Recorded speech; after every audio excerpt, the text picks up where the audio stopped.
What is good, everybody? Welcome back to a brand new episode of El Boogie and the Bell. This is take number 2 of the night, but that's okay because we're ready to talk about what we just talked about again and again and again. El Boogie and the Bell.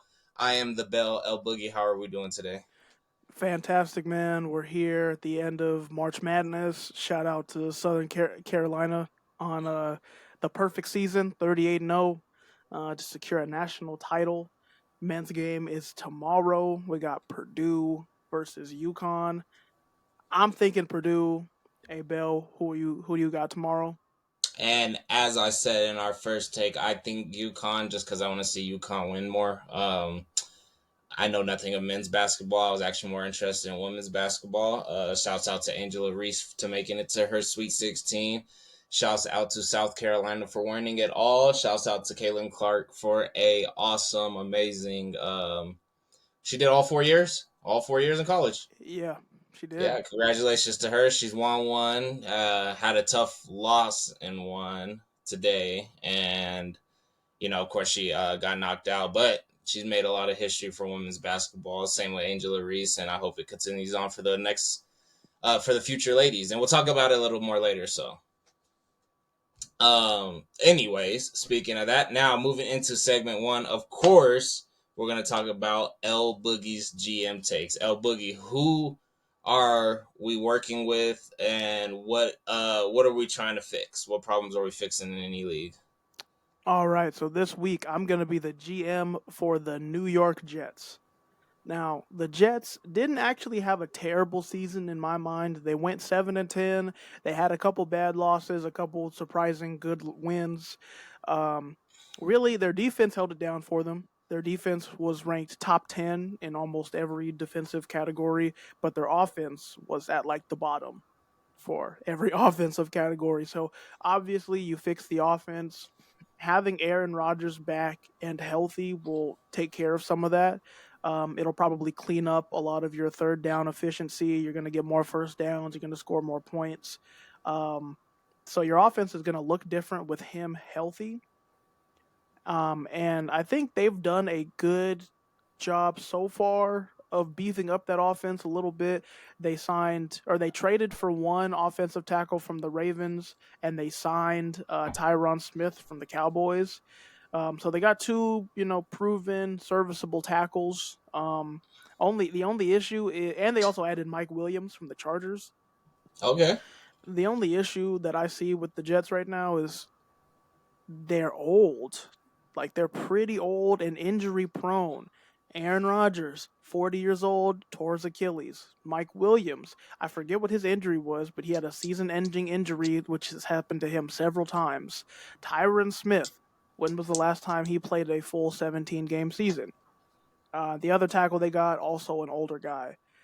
So they're not youthful at a lot of those key spots, but they put a band-aid on it. They put a band-aid on it. So if everybody's healthy, you'll be good. But I think right now you make some more moves to improve the offense.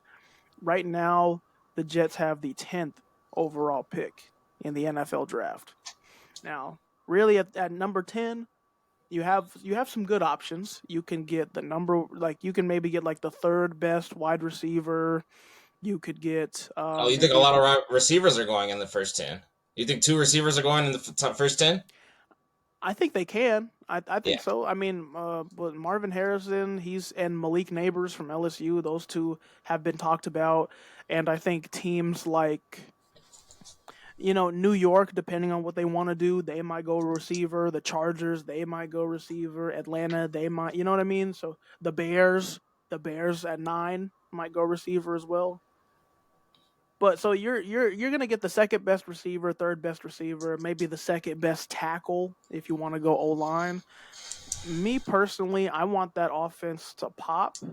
So I'm gonna have my fingers crossed and hope the offensive line just stays healthy. That's my plan there. So not taking offensive lineman there. Wide receiver, you have Garrett Wilson, who is he's a solid number one young guy. And he's pretty good. So you have him. You sign Mike Williams, so if he's healthy. Okay, he can be your number two. You don't really have a number three wide receiver. You don't really have it. So, but I don't think they necessarily get a third wide receiver. I think the New York Jets should go ahead and get tight end Brock Bowers out of Georgia, number one rated tight end, I or mean, that tight man end, was a receiver all his years. So like tight end he prospect. was a Yeah, dog. and honestly, what I like is, or why I think that makes sense just for the Jets is because you already have two outside weapons. You already have, your Mike Williams and your Garrett Wilson. They'll be on the outside. You need somebody in the middle of the field. That tight end will be perfect because then Aaron Rodgers, he's when he's playing and he's healthy, he performs, right? You just give him another chess piece to work with.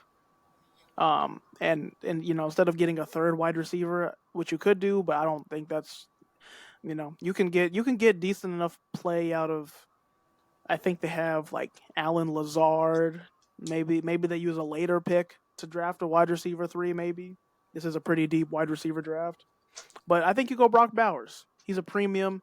He's he's probably not going to be a great blocking tight end, but I don't think they need him to be a great blocking tight end. They need him to go and be a dynamic receiver. I like that he's coming from the SEC too, because a lot of those corners in the SEC end up making it. They're literally his counterparts when he does make it to the NFL. So he'll have a lot of experience with like the speed that goes on at the NFL level. I would say kind of it's still college to NFL. It's the best of the best. Um, I like him as an extra chess piece, and I like him coming in with like a very, very well structured, historically good quarterback. Because even if he is a shell of himself, you could probably expect a little bit more accuracy and a little bit more, I would say less of a dynamic college wild style football game compared to like very well structured, well put in system with a long term quarterback who's been doing it season after season. So I actually do like that for him.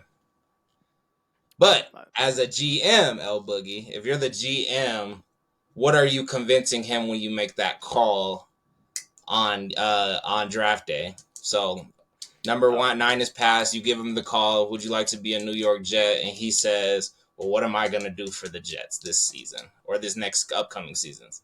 Aaron Rodgers is 40 years old. Aaron Rodgers is 40 years old. They're not Great a youth. defense. They're not a youthful team, and they have a great defense. That means they're in win now mode. Hey Brock, you want to come make a run for a Super Bowl? You want to come do it with one of the greatest quarterbacks ever in Aaron Rodgers throwing you the ball? You want to be in the big market, New York City, flashing Hey, lights? now you're talking GM talk. So I think it's a great situation for a young offensive piece to come into, especially when there's already offensive talent on that team. So there's not a ton of pressure on him. Like you already have a Garrett Wilson, you already have a Mike Williams. There's already Brees Hall, who was a dynamic, great running back. So like that offense, he's like that last little X factor. He's that last piece to really make it go. So and I, I Okay, think all I right. think Brock would be excited. If anything, if I were Brock Bowers, that's probably one of the situations I would want to go to.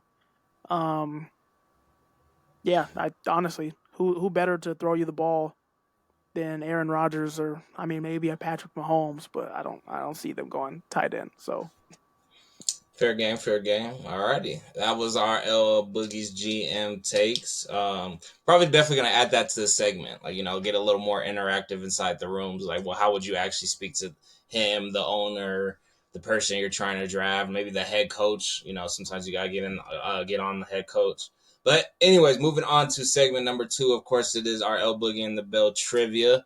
The Bell is going first, and that is me. So L Boogie, I want to know how well you know the backfield, specifically behind the quarterback, which is not called the backfield. It's called the wait, what? The everything behind the backfield? quarterback is called the.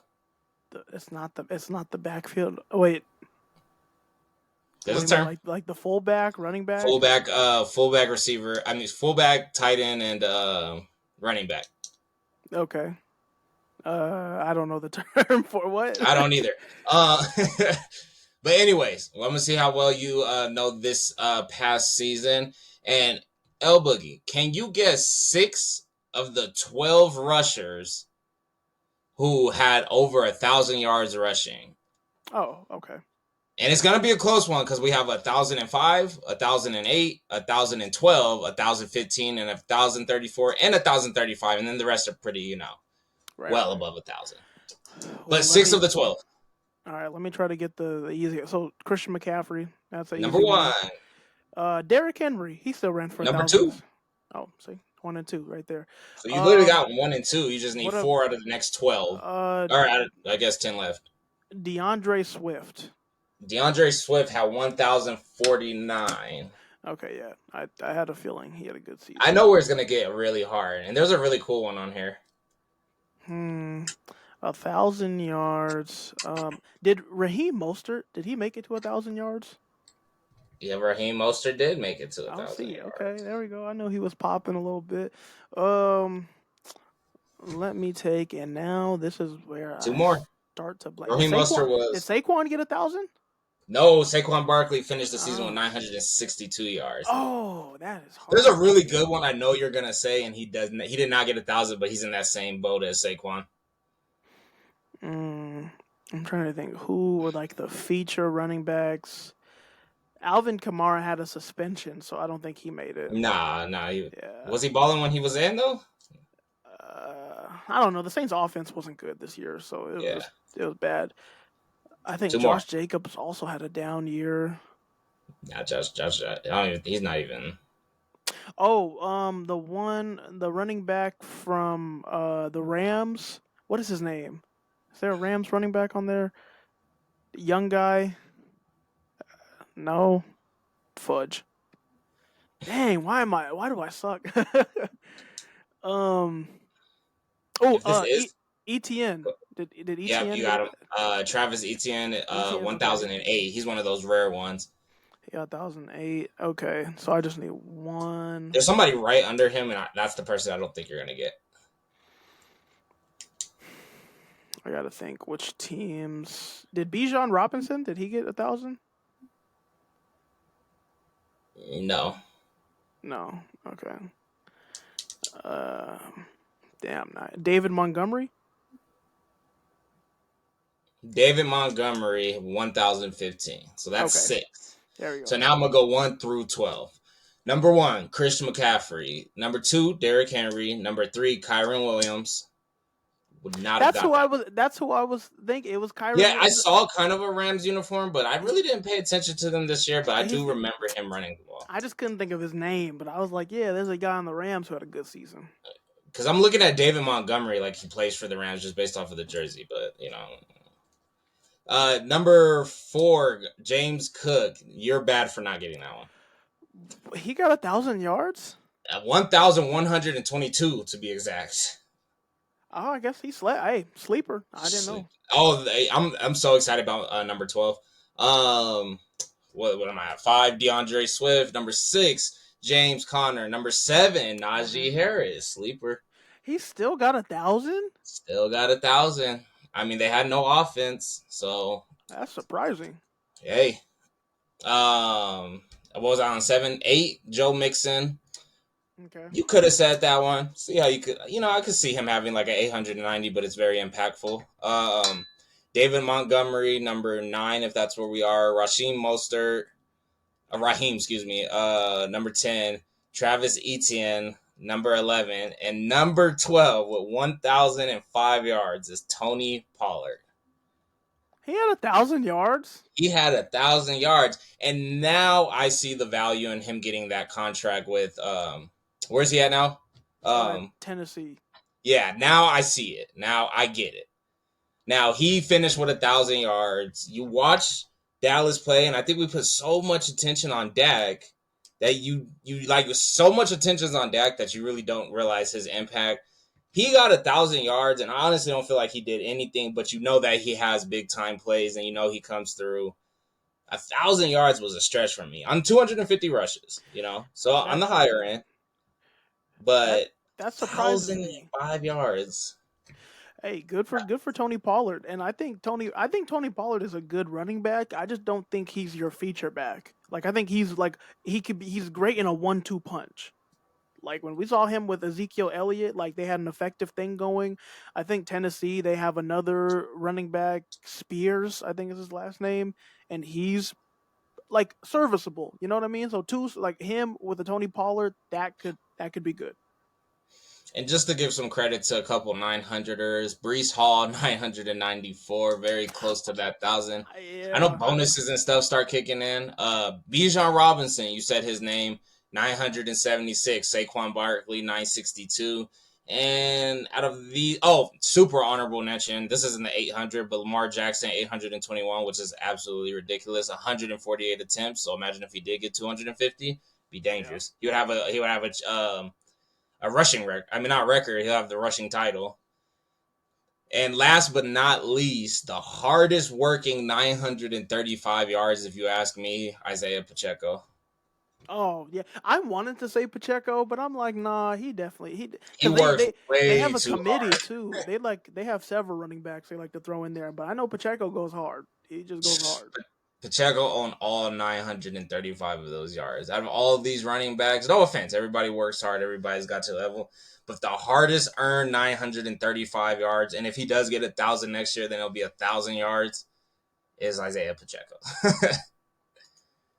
All right, that was the Bells. El Boogie, give me yours. That was a good one. All right, Austin. I mean, Abel. um, so we know in the NBA sometimes things get scrappy. Players might, they might say something to each other, say something to the rest, and then what happens? They'll get a technical. They'll get tossed, thrown out the game. And we've seen it over history. We've seen it happen to a lot of players. But my question to you, Abel, can you name? And it's similar to your question out of the top 10 players, or can you name five of the top 10 players with the most ejections in NBA history? We got to give it to the king of that shit. Ron Artest, number one. Ron Artest is not in the top 10. For getting kicked out the game? For ejections? No, he is not in the Ejections, top. like you are out of here? He is not in the top I can think 10. of four off of the top of my head. There was one against the Nuggets when he did some ignorant stuff to Melo. There was, of course, the Malice in the Palace. There was when he knocked out James Harden for no reason. like, and wow. And once he took his shirt off, remember? Oh, no. That was Andrew Bynum. But wow. Yeah, no, it's you gotta get at Wow. least Let's 12 go. to make this list. I mean, Draymond Green, of And most of course. these are big names. These are like big time players. One should be pretty easy because it's pretty recent. All right, so Draymond Green. Draymond Green is number 2 on the list with 21 career ejections. DeMarcus Cousins. DeMarcus Cousins, he is uh he's tied for 6th on the list with 14 career ejections. Kevin Garnett.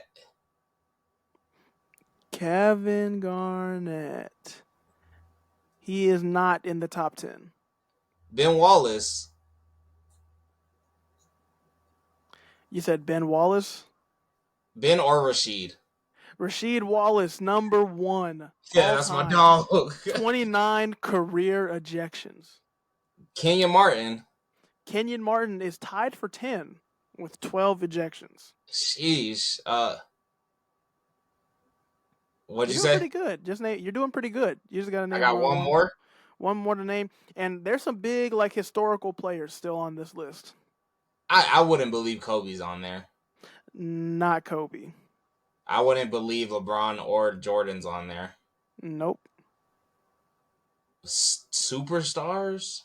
Like definitely some Hall of Famers. I didn't say Dennis Rodman, have I? You did not, but Dennis Rodman is also tied for number 10 with Wow. career. Yeah. Let me try to get one more. Let's do Okay. damn.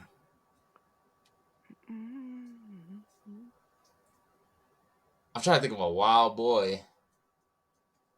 Some of these are kind of surprising to see their name on here. Are any of Uh, them non-melanated?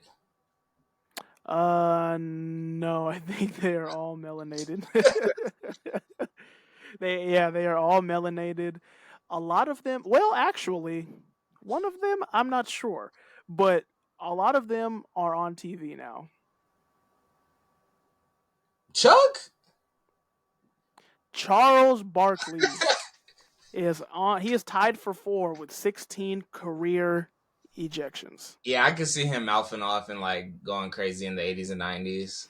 I Yeah, know some Shaq's not on there, is he? Shaq is on there. Shaq is tied. He tied for four. Okay. Come on. Shaq, Let me get number top 10. Matt Barnes, Ooh, good one. I didn't think of him. Reggie Miller. He was Reggie surprising Miller to used to see. go crazy. Reggie Miller used to dog walk dudes. Anthony Mason, if you Never heard of remember him. Anthony, and Dwight Howard. Dwight Howard's number You three. remember Dwight Howard? You remember he used to get like, didn't he get ejected for like not shooting his free throws or some stupid stuff like that? He was an issue. That sounds familiar. I think I remember his like playoffs run. He got ejected from a game, but maybe it was a foul out. But he was, yeah. And Kenyon Martin. I Kenyon said Martin. Kenyon Martin. Did you? Maybe. Anyway, that rounds up the top 10. So yeah. All right, that works. All right, those are some good trivias this week. All right, moving into our topics of the night, our final segment. El Boogie, your topic. All right. As we are winding down to the end of the NBA regular season, my question to you, Abel, is how important is this final stretch? How important are these last handful of games? And kind of what are the implications of a lot of these games? I think that these games are actually super important because if you could remember, even playing high school sports, we didn't make it to the collegiate level, but there is a different type of conditioning that happens before the games have a little more meaning. And coming from two people who played high school sports, whether it was wrestling, football, you play lacrosse, right? No, Not in high school. you were do track and field. When you get closer to the end of the season, there just becomes that extra oomph, and you really have to figure out where you fit in the system. So LeBron's showing the Lakers the tempo that is about to be upon them. The tempo that, yes, we were eighth or ninth or 10th or considerably a seventh, sixth seed all season, but I'm going to show you what number one team basketball looks like. And you have to figure out, and I think it's actually bigger for the role players because maybe you have some of the stars taking a step back and preparing for the playoffs. But if you're a role player, if you're somebody who is of value, because it's like it's the guys who are coming off the bench to give the guys rest to go in there to finish the game. You're literally figuring out your minutes right now. Like if I need a 3-point bucket, who is our bigs? Who is our small? Who is our free throws? Who is our Jokic doesn't play in certain situations because he's so big and slow. Like he just doesn't. Like if they know that there's going to be a high fast break opportunity, they take him out the game, even if there's 6 seconds left in the game. Not really, really. So Mm-hmm. I think like the last 20 games of the season, like your role players, the ones that want to win, and actually go into my next topic, you're really figuring out your job. You're really figuring out those extra bonus and incentives that are going to be on your contract next year. You know what I'm saying? Like, I think these last 9 games, you're literally figuring out how much time you're going to play in the playoffs.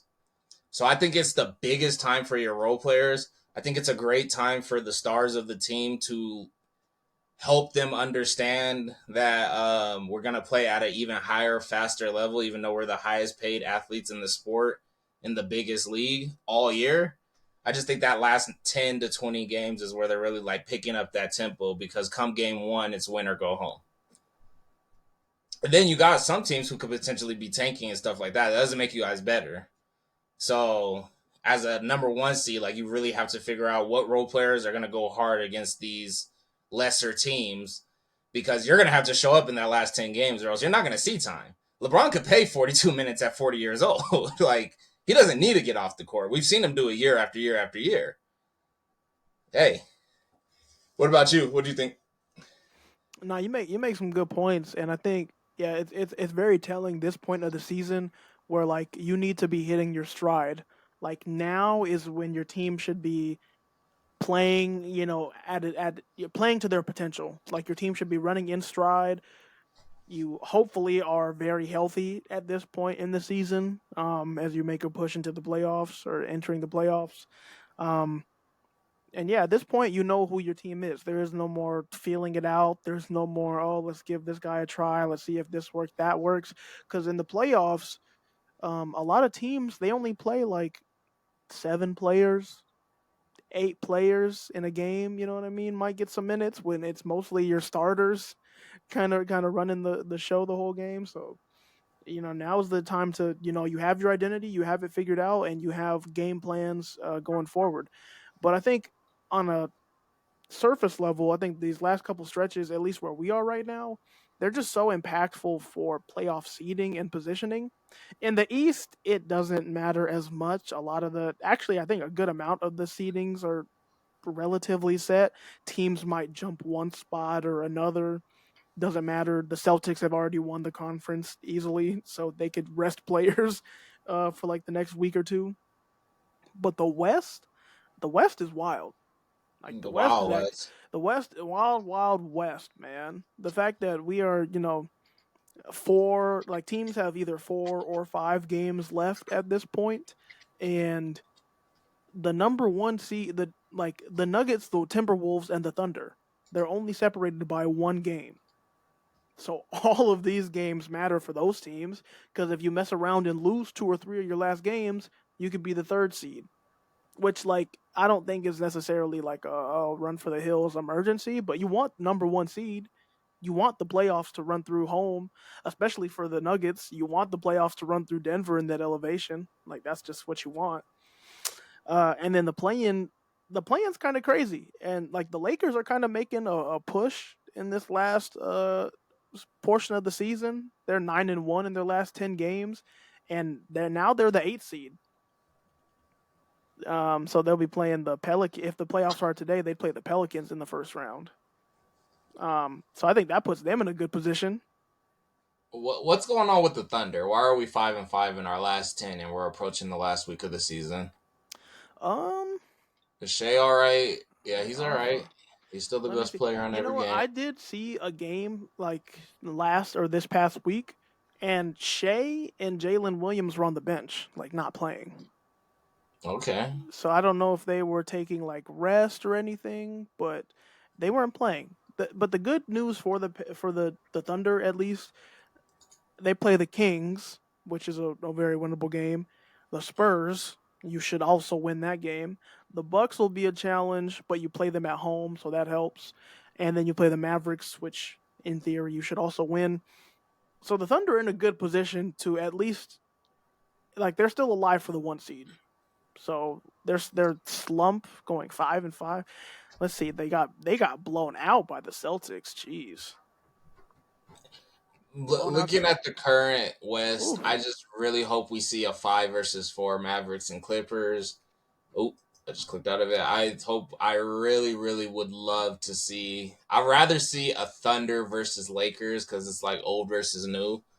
And I would love to see the Lakers teach them like the ultimate lesson because I think that would actually fill them to actually come back the next season and be like, okay, so we're not puppies. Like same thing with the Nuggets. I keep using the Nuggets as an example. When you're so well constructed and you have so much time and years with each other, it makes for a great team. So I would love for the Thunder to learn a really good lesson this year. I just don't think they'll play the Warriors and lose because the Warriors are a complete disgusting mess.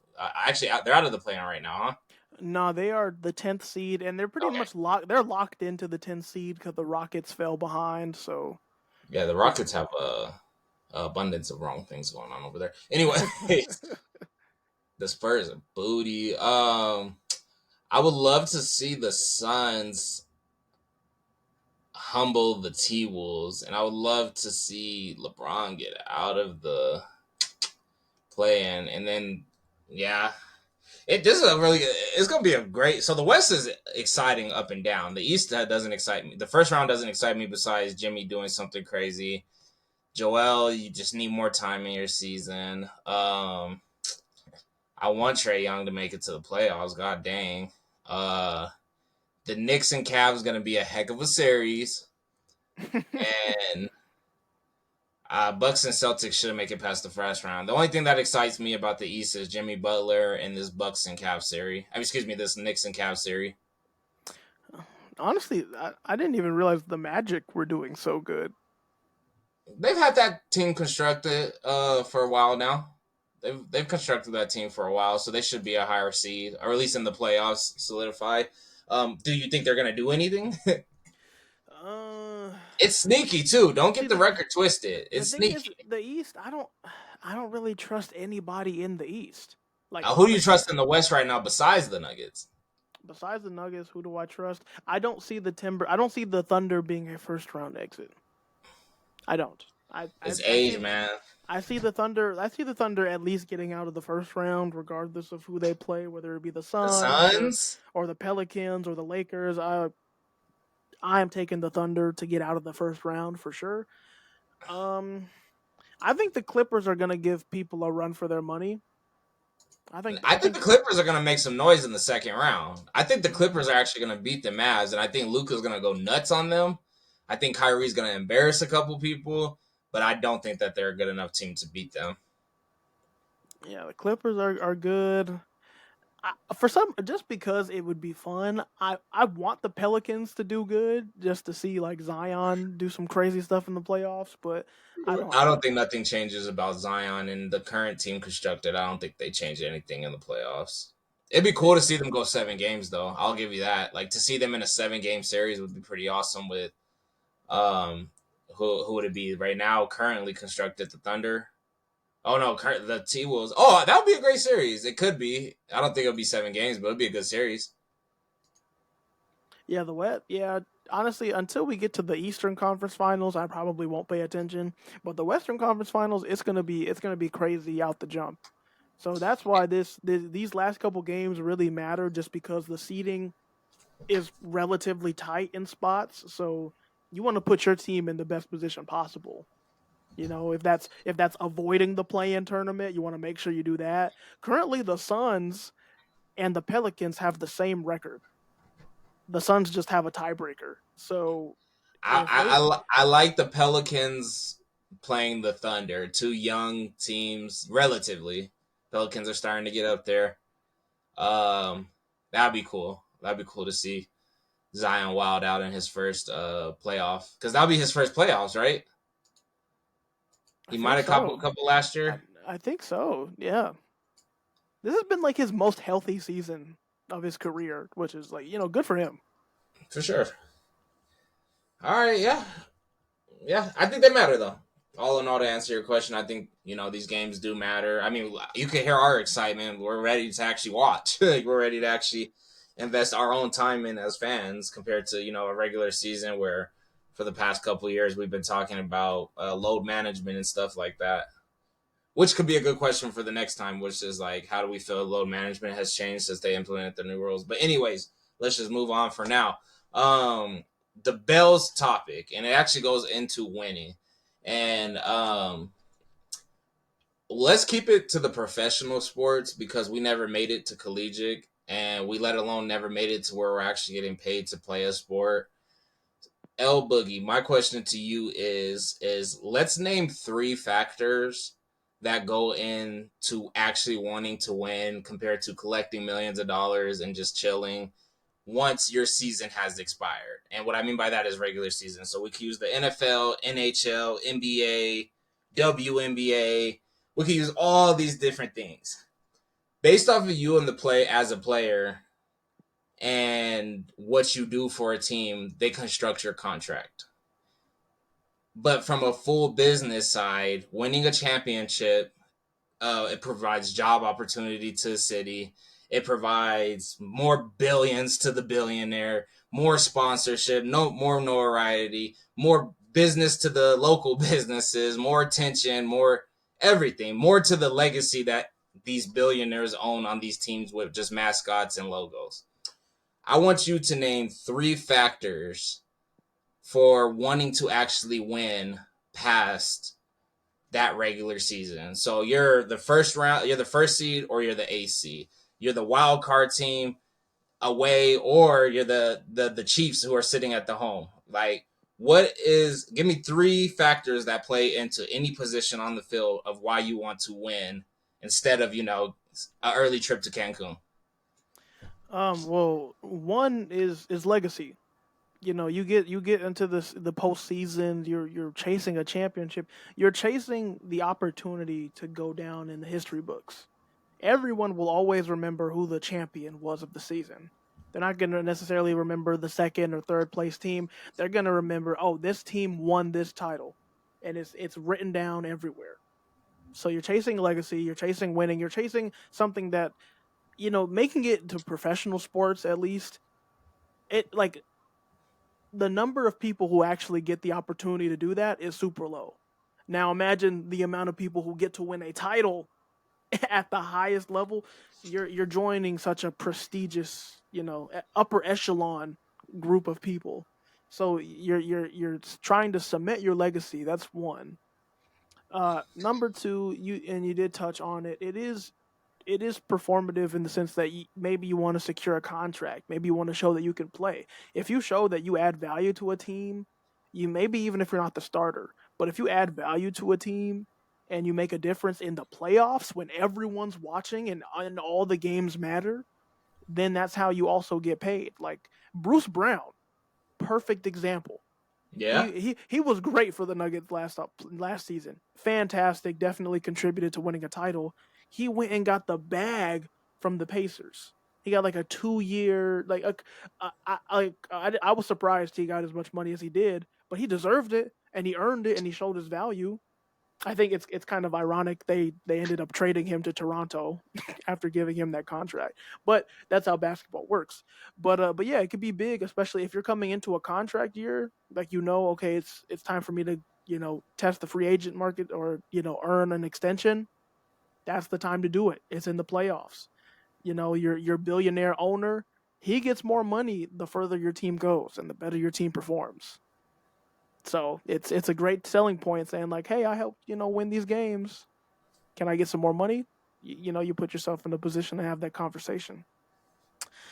And number three, a reason why you would want to keep winning. You made $1 million. You made a You million might be a bench dollars, warmer. You might just be a guy, a jag. You might right? not have a position secured for next year. You might not get the minutes you want. You're not LeBron James. We know why LeBron Right. James wants to do it. You might just be number four out of. You might be number five out of the five starting lineup.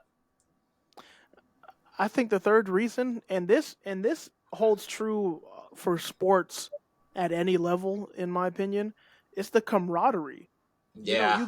You go through a whole season with your teammates. Through the ups, the downs, the highs, the lows.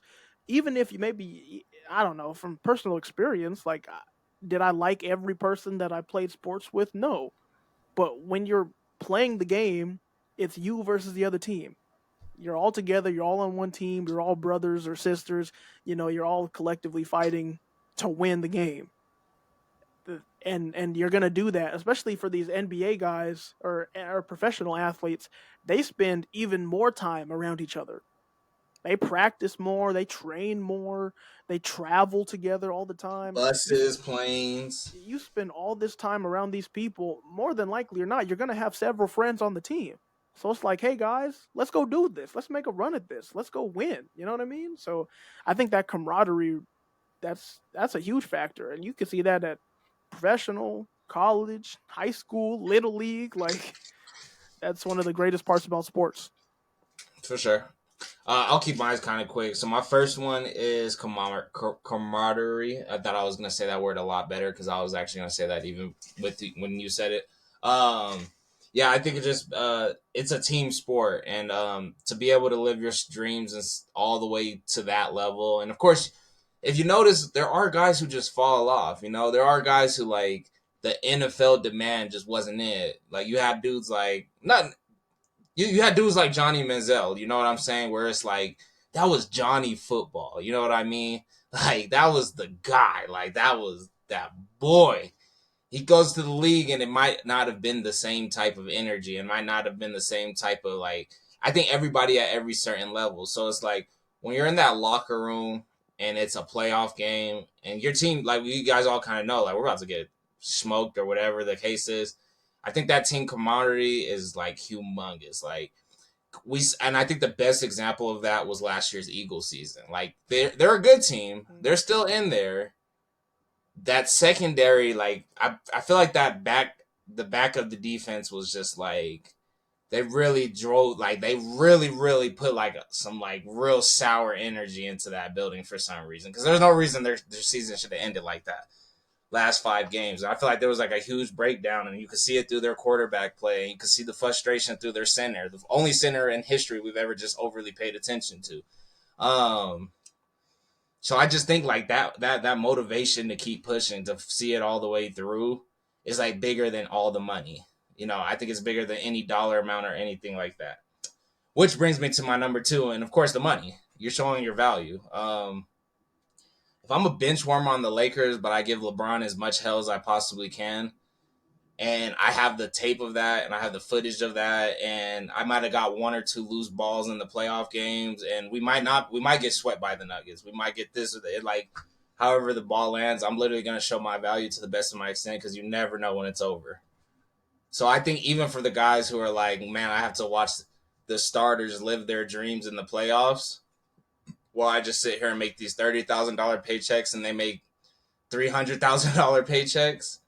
I really do think like that really does start kicking in towards the end of the season, because you got stars who could potentially be taking the season off just to pick it up in the playoffs. But if you're not that star, you pick up in the playoffs because it's like you're really trying to show your value to this league, and there's an overall trophy involved. My number 3 is so I did money, camaraderie, and let's see if I had a number 3. I thought I did.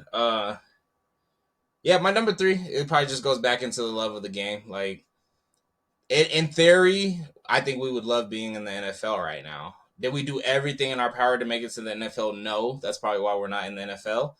But with that said, you look at those people who did make it that far, and even if they're not overly into the NFL, they were just blessed with a lot of genetic gifts and everything like that. You still probably got to put a lot of hard work in. You still probably got to fight the grain, no matter where the background is, no matter what. I'm like, anybody who made it to that level, when they say it's their job, this is their day in and day out. Like, I think your day in and day out, it's like, I didn't just do all this just to be regular. They're superstars to us just for making it to the league. But nobody wants to be regular at the superstar level. You don't want to be a regular superstar. You don't want to be a regular supreme athlete, like, because there's a lot of them. There's a lot of them that didn't make it into the league who are supreme athletes who might be able to run faster, jump faster. So I think that would be my third one, is just for the love of the game. Like, yeah, like I don't really have nothing to do besides go to Cancun. Like, I'm not in a rush to go to Cancun. Yeah, the love of the game. I think the love of the game probably factors in like differently depending on what sport you play. Because I feel like with football, you have, like, to an extent, you really do have to love it, because football's hard. All professional sports are like hard on the body, and all the training and everything. All of that's hard. But football, man, like the injuries, getting beat up every week through all the practices, like you really have to love it to like be able. Because if you don't love football, you're not gonna stick with it. Trust me, I I don't know think I people don't. realize how crazy of a job a quarterback is. Like, you have hogs, like these big dogs, these big beasts, men, 6 foot plus. Aaron Donald's like 5'11", I think, but he's the best, and he's Uh, 290 pounds. nah, he's like 6 Nah, something. Aaron Donald's a shorty. You could don't look it up, because you could put whatever you want on those papers. Oh Um, lord. you got these people coming at you as fast as they can, trying to tackle you and hurt you, and you're the most important position on the field, and your only real job is to pass the ball, make decisions, or hand it off. And you literally put your body on the line to be laid on by the the biggest humans on earth, the strongest humans on earth, the fittest humans on earth. Yeah, freak I mean, athletes, like crazy freak athletes coming athletes. at I'm you. talking. I think what is it? Chandler Jones has like a 90-inch reach wingspan, or like 90-inch reach. Like you know how far that is, like Oh, that's to be huge. able to just reach out and grab somebody. You feel me? You have Aaron Donald who's just benching 500, 600 pounds. Russell Wilson doesn't bench 500, 600 pounds. So imagine having that guy attacking you full speed. Yeah. I just think it's the love of the game at the end of the day. So if you could make it that far at the highest level and make all that money and entertain all that people and fund that much money into the city and make a millionaire a billionaire after what 100 plus years of football, I think it's the love of the game at the end of the day. You want to make it as far as you can. Yeah, especially in professional sports, like you have to always prove yourself because if you don't, you're gonna be you're gone. Light bulb method. There's always another young guy coming out of college that can take your spot if you're not, if You you're can not unplug one and performing. plug another one in. Yeah. Average NFL career is 3 years. I think NBA's four. And you talk Ooh. about brutal sport. I know you remember those high school basketball players and they used to have ice on their knees. Oh yeah. You think it gets easier in the league? Oh no. We don't get to see God the no. recovery. We don't get to see the rehabs. We don't get to see.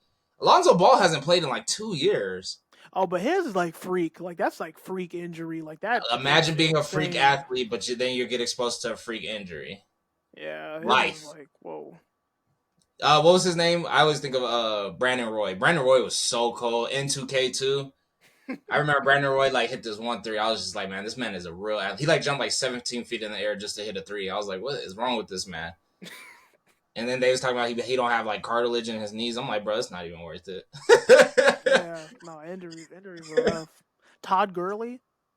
Todd Gurley Man, was like he was like the top of the NFL, and then his knees, bro. He had arthritis in his knees at like or 25 or who's the dude who 26. broke his leg for the Browns?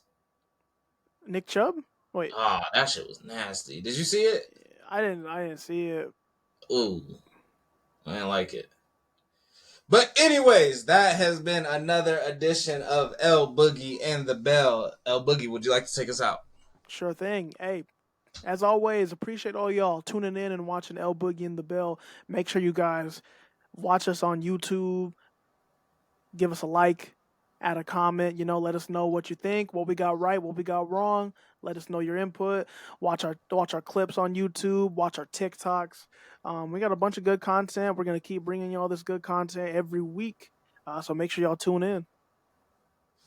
Peace. I was a little late on the piece.